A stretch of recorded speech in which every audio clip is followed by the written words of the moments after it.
How's it going, everyone? It's Sam. Today I'm going to be showing you how to set up your Trezor cold wallet. Now, I'll be honest, at first I did not buy cold storage wallets. I didn't understand how important they were. At first I just bought crypto on a crypto exchange. I just transferred in from my bank account and then just kept everything right on my crypto wallet on the exchange. And what I didn't realize at the time is not your keys, not your crypto. If you don't actually hold the keys to your crypto, if other people can access it, it's not really yours.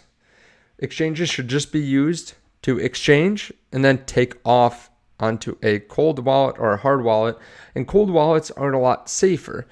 Over the last year, we've seen so many crypto exchanges blow up, and a lot of people lost their money. When a crypto exchange blows up, it takes years, sometimes a decade. We're still trying to get crypto back from the Mt. Gox exchange back in 2014. It can take a long time before you actually get whatever is left of your crypto, and you are not made whole either. So that's why today we're going to be talking about Trezor. I'll have links to Trezor underneath the video. Now, when you use the link underneath the video, it will give you literally the best discount that you can find out there on the internet because I'm giving away all my affiliate commission. So they offer up to 15% affiliate commission for me, or I can switch it over to a discount for you. So if I sell 10,000 of these, I don't get a penny from commission. And I'm just doing that because I want you to have the cheapest wallet that you can get. I think it's so important to have a cold storage wallet that I just want as many people as possible to be able to get that cold storage wallet with a link underneath the video and in the description.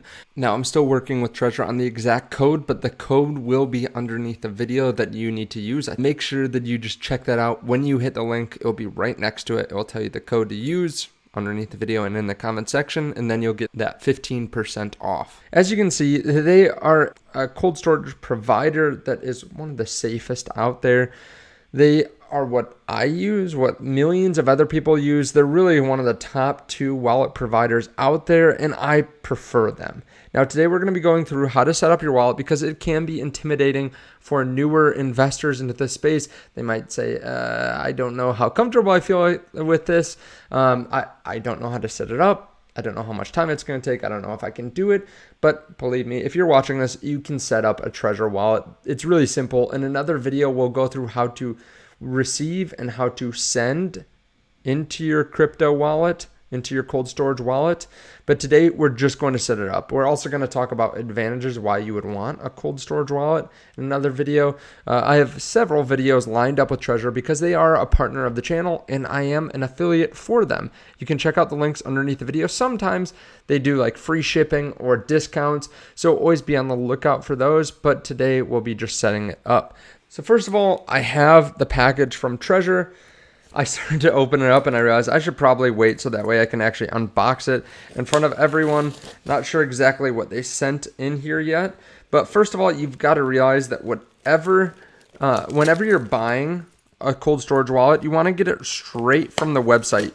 You do not want to get through another party. You can't afford to because a lot of the time they will tamper with them if you don't get them straight from the company. You don't want to put all your money or all your crypto onto a Trezor device and then realize, oh, I bought it secondhand and someone had some kind of software in there that just stole my crypto. So it's important, make sure that it's sealed, make sure it has the plastic wrap on it, make sure you buy it specifically from Trezor. And the links below are specifically Trezor links, so you're safe there if you go underneath the video. I'm going to be unboxing the Model T. Now, there are a couple different kinds of Trezor. I prefer the Model T, but it is more expensive. If you want a cheaper one, the Model One also is fantastic. So when you open it, it comes in this little box, safe place for your coins, as you can see. Comes in this little box here. You can just flip it open. And what do you have? Well, you have your Trezor device. It has this little seal on it.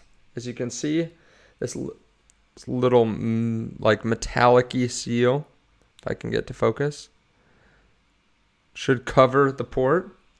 Be careful while you're doing this too.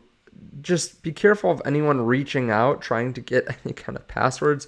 This will probably be in another video that I talk about too, but just be careful of anything fishy, because they won't reach out to you and ask you for your password or your seed phrase or anything like that. So if it seems like someone does, just be careful. It's not actually them.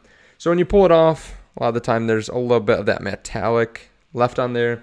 And then you have this as well, a little box. Yes, so it is the cord, and then a couple stickers as well. Now this cord, I'm terrible with cords, but this is a USB-C to USB-A cable. Now my computer actually requires it to be USB-C to USB-C because the Trezor itself uses USB-C, and so does my computer. So I just have this little adapter that I put on the end here. And this allows me just to plug it right into my laptop. You can buy it straight from Amazon. It's super simple. And then it also comes with Trezor stickers, as I showed. And then this, the Trezor magnetic dock. So you can use that if you like.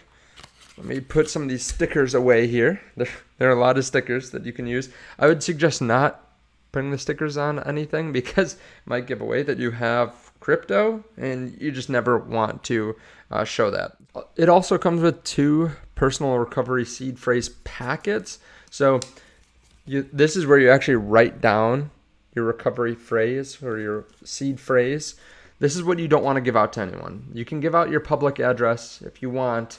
That does allow people to see, crypto coming in and crypto going out. But if you want to receive crypto, that's what you give out. But this recovery seed phrase, you don't ever use unless you're trying to back up your wallet, or if you lost your wallet, it got destroyed somehow and you need this. I would suggest putting these in different places, like filling it out on both, putting them in different places just in case. Let's say you put this in a safety deposit box, then you left the country, something happened to you, you go into a coma, for some reason your Trezor wallet breaks, and then you weren't paying at the bank for your safety deposit box, or you got overdrawn or something, and then this gets thrown out. You want some other place that you can get that recovery phrase from. A lot of people just put it in a bank safety deposit box, but again, you want it in multiple places just in case something goes wrong. You want to cover your bases. So be careful with that. Let's start though with the setting up of the wallet. Now, first of all, you have to go into a very quiet place. You do not want distractions while doing this, because one letter spelled wrong could stop you from being able to retrieve your crypto. So just breathe easy, go to a quiet place where you don't have any distractions, and let's get started. So first of all, we need to connect our Trezor to our computer. Let's start with that. Once you do that, the Trezor device will light up. It says welcome. Go to trezor.io/start. Again, you have to type in specific things. I'm sure if you type in a letter that's off, it could send you to the wrong website. So trezor.io/start. So after we go to the website, you want to download the Trezor suite. So you can download it for desktop, you can download it for web, or go to it for the web. I would suggest downloading to the desktop. Again, just make sure you're at the right place, trezor.io/start. Download for desktop. There are a couple different options for Mac, for Windows, for Linux, for mobile. Okay, after you download it, I would suggest going offline. I think it's always smart to go offline whenever you're doing anything with your crypto wallet. Now, it's not terrible if you don't. It's not like you're going to lose all your crypto right away if you don't go offline. But I think it's just safer to be offline. Make sure no one's monitoring you or anything like that. So let's start to go through this. They say version 23.9.3 has been released. Can we start update? I would generally say it's important to update. I'm going to skip for now just to help move the process along. But generally, I would update Trezor. Let's set up our Trezor device. They say security check. My hologram was intact and untampered with. That's what we showed earlier. That's correct. I bought from the official shop or a trusted reseller. It's true. I got it from Trezor. Package wasn't tampered with. That's correct. It was completely sealed when I got it. Okay, so let's go through this. So firmware installation. Your Trezor is shipped without firmware. Your device is ready to receive the latest full-featured firmware in order to be used safely. If you use only Bitcoin, we recommend a Bitcoin-only firmware. Let's start with just the total firmware that they suggest. Now, throughout this whole process so far, it's been very low risk, right? You get your device, just make sure that it's sealed and that's legitimate. You don't have to write anything down right away. I don't have to do anything on the device specifically. I just plug it in, install the firmware, install the Trezor suite. I will say you need to make sure that you go to the right website and that you're not getting phished at some point either. Never send anything to anyone that's reaching out to you. Never anything like that. Now, if you reach out to them through official Trezor support channels, then maybe they'll ask you for some information, but it should never be your seed phrase or anything like that. Now, here is where it starts to get a little bit more important that you pay attention and that you're very precise. So, are we going to create a wallet or restore from a backup? If you want to recover an old wallet, this is where you would put your seed phrase. It does show small things on the screen, but there's not a ton of information. A lot of it is on the actual Trezor suite. Now, let's go to create new wallet. Standard backup, advanced Shamir backup, recover the wallet by combining lists of words together. These can be secured in different places for added security. We're going to start with a standard seed backup. So just normal words. And then it says, by continuing, you agree to Trezor's company's terms and conditions. Create wallet. And I need to start by creating backup. A recovery seed phrase backup is a series of randomly suggested words generated by your Trezor. It's important you write down your recovery seed and keep it safe, as it is the only way to recover and access your funds. So if you contact Trezor to get this back, they won't have it. Just because this generates it doesn't mean that they keep any of that information. They don't have access to it. If you lose this phrase and you lose your Trezor device, you're done. You can't get it back. Your seed backup lets you recover your funds in case of a Trezor loss or damage.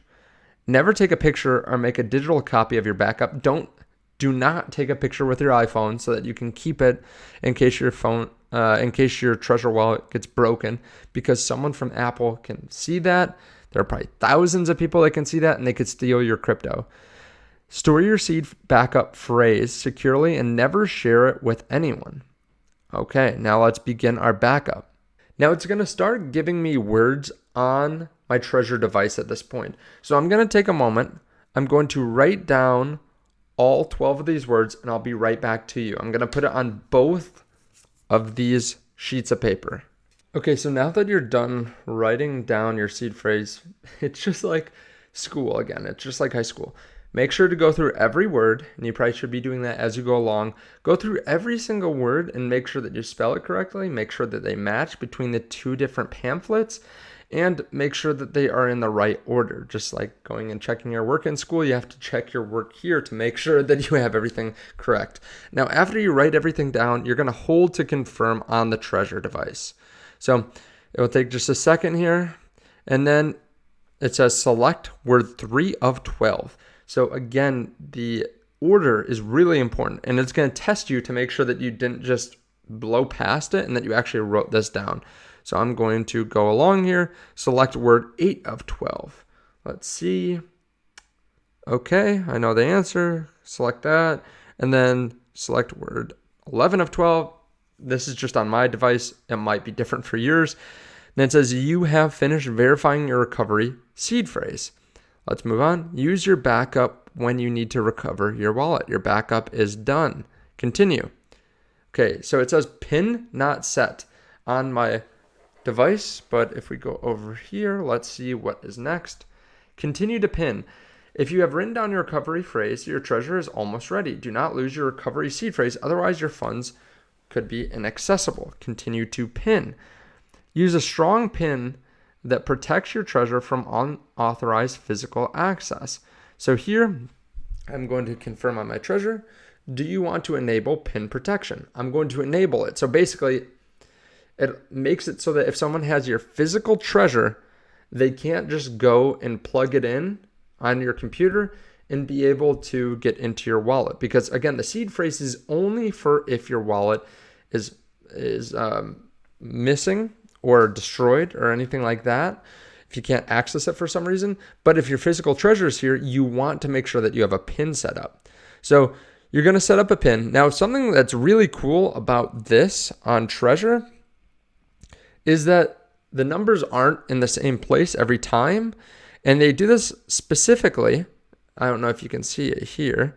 They do it specifically so that someone can't just be next to you and then see your fingers hitting a specific spot. Now, the screen is pretty small anyways, but they can't just see you hitting a specific spot in a specific order and know what your seed phrase is. So I'm going to set this one up. I would make sure that it's something that you remember. Maybe even put it on your recovery seed phrase pamphlet. There is a space for it. So let's type it in. And then they'll shift up the number placement again. So that way you're not just trying to go like up in an X or something like that. Some kind of number that is in a specific order. You know how some people do 1, 2, 3, 4, 5, 6, 7, 8, 9, just because it's an easy order, or 1, 2, 3, 4, whatever. So you actually have to know the numbers. Let's go and re-enter the new pin. Now there's one more thing that you can do to keep your Trezor device safe, which I'll show in a minute, but let's go through activate coins, select cryptocurrencies to show in Trezor Suite. You can change your setting at any time. Some coins are ERC20 and can only be used by enabling Ethereum below. Let's go Bitcoin, Ethereum, and I think that is okay for now.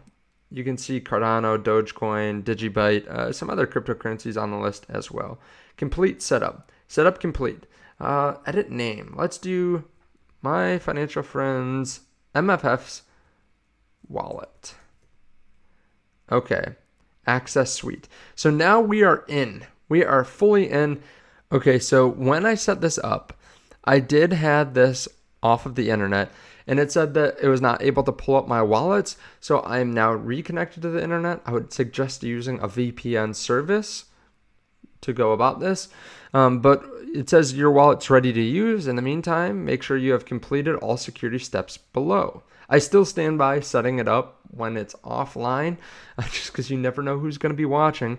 But it says backup created, pin enabled, passphrase enabled, discrete mode explored.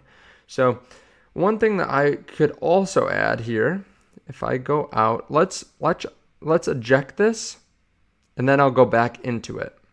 Now, when you log out and then log back in, you can add what's known as a hidden wallet, or you can create a hidden wallet. Now, when you are in the app, you can just click the My Trezor button up here, and it will show you the standard wallet. And then you can also add a hidden wallet. Now, what this allows you to do is basically create another level of security by adding a passphrase. Now, I'm going to type this in on my own outside of this video, but what it basically allows you to do is add one more security measure. So in addition to the seed phrase that you need to get in to the wallet, you'd also need this passphrase. When you log into it yourself with the device, you need the PIN and the passphrase to get into the secret wallet. I think this is an extra added level of security that is pretty nice for people to be able to have. It doesn't feel like a lot to log in and out with just the passcode and then the hidden wallet passphrase. It's honestly not much, and I would suggest doing this as well. Make sure that's something that you don't use for a lot of other passwords or any other passwords. Make sure it's something unique, and make sure that you can remember it and maybe even write it down. Now, some people will go through and they'll actually break up their recovery seed phrase into multiple fragments. There are a lot of different ways that you can secure this. You can put it in lock boxes. You can put it in your yard. You can put it in little metal tubes that are fireproof and then store them throughout your house or different properties or whatever you want to do. You can have multi-sig wallets, multi-sig seed phrases. You can do so many different things to try to ensure your safety. Now, I would say at first, when you're setting this up, just make sure that you keep your seed phrase somewhere safe that's not easily accessible, that you have to do some work for. Then put the Trezor device somewhere safe as well that is also secure. You're not going to be doing this very often. You're not going to be trying to get into your Trezor wallet very often, maybe once every couple weeks, maybe once a month. Let me know your thoughts on all this underneath the video, and check out Trezor underneath the video. Check out their links and buy one here today to secure your future and your future financial freedom. Thank you so much to Trezor, and I'll see you in the next video. Bye.